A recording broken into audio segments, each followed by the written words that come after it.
सुदामा जी की पत्नी सुदामा जी से कहने लगी, स्वामी तुम्हारे मित्र कृष्ण हैं, अपने मित्र के पास चले क्यों नहीं जाते हो?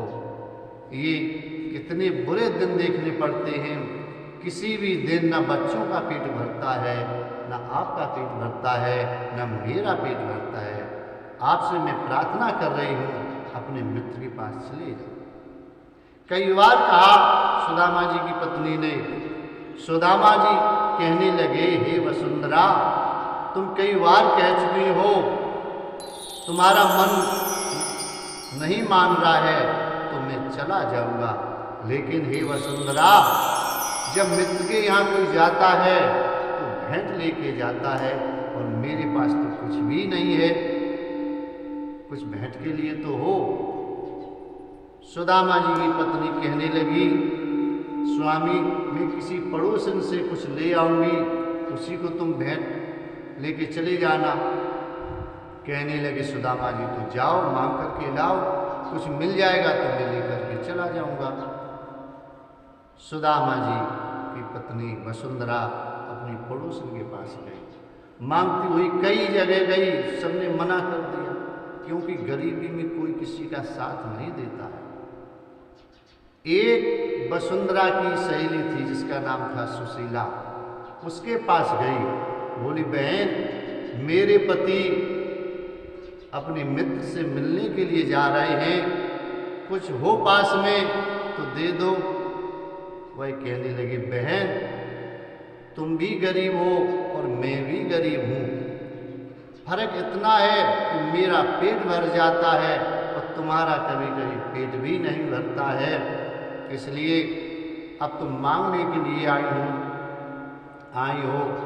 मेरे पास कुछ धान थे, उनको मैंने कूटा है, चावल और अक्षत तो मैंने बना दिए बच्चों के लिए, कुछ तंदुल पड़े हुए हैं, यदि तंदुल तुम ले जाना चाहो तो ले जाओ।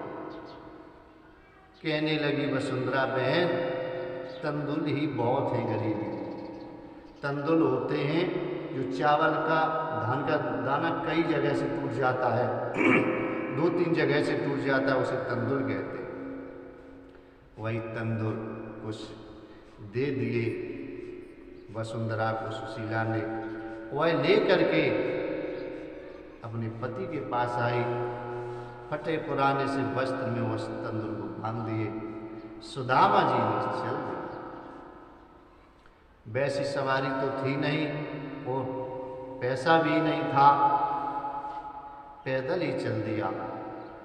सुदामा जी वृंदापुरी से और द्वारकापुरी के लिए पैदल ही चल पड़े।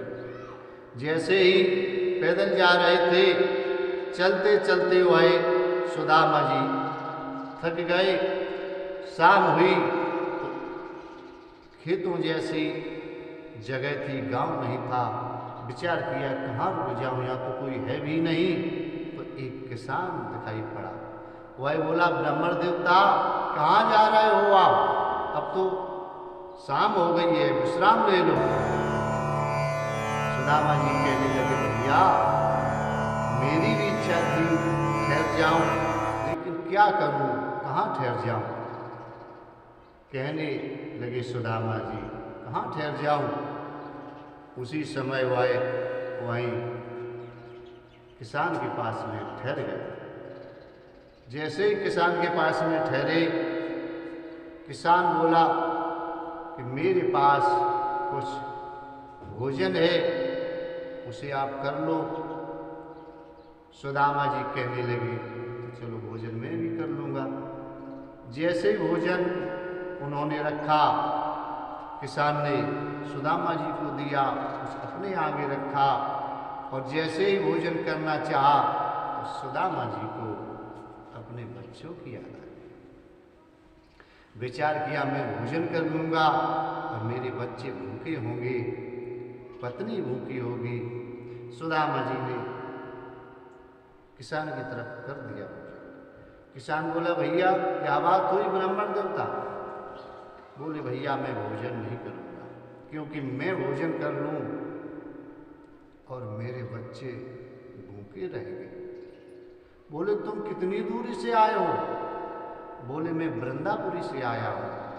बोले अरे भैया, यहाँ एक राजा यज्ञ करवा रहा है, सत्र करवा रहा है, और उसने ये नियम ले रखा है कि 10 कोस तक जितने ब्राह्मण होंगे उनके यहाँ भोजन भिजवाएगा। आज ही यज्ञ प्रारंभ हुआ है, आज ही उसने भोजन को भिजवाना शुरू किया है, तुम्हारे घर पर भोजन पहुँच गया हो। सुदामा जी बोले भैया, क्या तुम सत्य कह रहे हो? वास्तव में भोजन पहुंच गया होगा मेरे बच्चों के पास, अभी तो 10 कोस की दूरी भी नहीं है। बोले नहीं, आपके यहाँ पहुंच गया होगा भोजन, जरूर पहुंच गया होगा। सुदामा जी ने वह भोजन कर लिया और भोजन करके सो गए। सुदामा जी विचार के लिए वह किसान कौन था? कोई और कोई नहीं था, वह किसान भगवान श्री कृष्ण